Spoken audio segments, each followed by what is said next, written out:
20 непознати лица пристигнуваат на вечера во мексикански ресторан во центарот на Вашингтон. Секој дојде овде барајќи нешто различно, љубовна врска или нови пријателства. Средбата ја организираше заедница за заедничко јадење, наречена Dinner Table.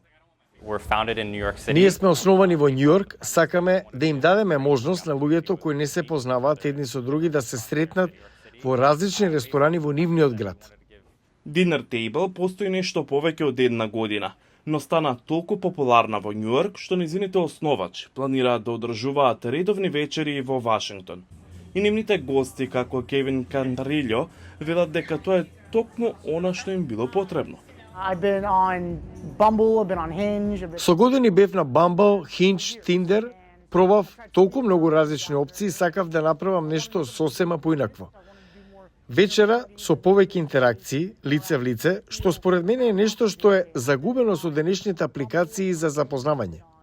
Тимот на Dinner Table вели дека жените се чини дека се повеќе заинтересирани за офлайн состаноци отколку мажите и во просек сочинуваат 70% од гостите на вечерата. Во последно време се трудам да не поминувам толку време гледајќи во телефонот. Се обидувам да го искористам моментот и да излезам. Слични офлайн услуги за запознавање постојат и надвор од САД. Во 2023 година австриецот Клаус Хелер лансираше апликација наречена Creative Lunch Club, која им овозможува на корисниците да запознаваат нови луѓе за време на паузата за ручек. I was also often eating lunch at home in my home office. И јас како другите често ручав дома или сам во ресторан и добив идеја би било убаво да се искористи тоа време во кое сите ручаат за запознавање нови луѓе. Во годината од создавањето на Creative Lunch Club, состаноци за ручек беа организирани во повеќе од 100 градови во Европа, САД и Австралија. Адвокатот Демиан Джейкобс, кој неодамна се преселил од Хонг Конг во Сан Франциско, вели дека ја цени можноста да запознава нови луѓе. Познавав една личност во областа кога се преселив овде. Барав начини да запознам луѓе, да воспоставам социјален круг овде.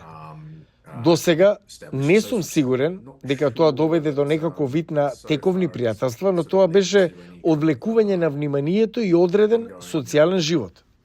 Социјалните научници велат дека поминувањето време со нови луѓе носи повеќе позитивни емоции отколку користењето на апликации за запознавање и има подобар ефект врз менталното здравје. Постои тенденција премногу да се потпираме на апликациите за запознавање. Луѓето се уморни од постојано пребарување на телефонот, поминување низ многу различни луѓе. Всушност нема емотивна врска меѓу луѓето. И за оние кои се плашат дека заборавиле како да се дружат, тимот на Dinner Table обезбедил листа со теми за разговор дискретно скриени под нивната чинија, за да внесат сигурност дека незгодните паузи нема да ги попречат новите пријателства.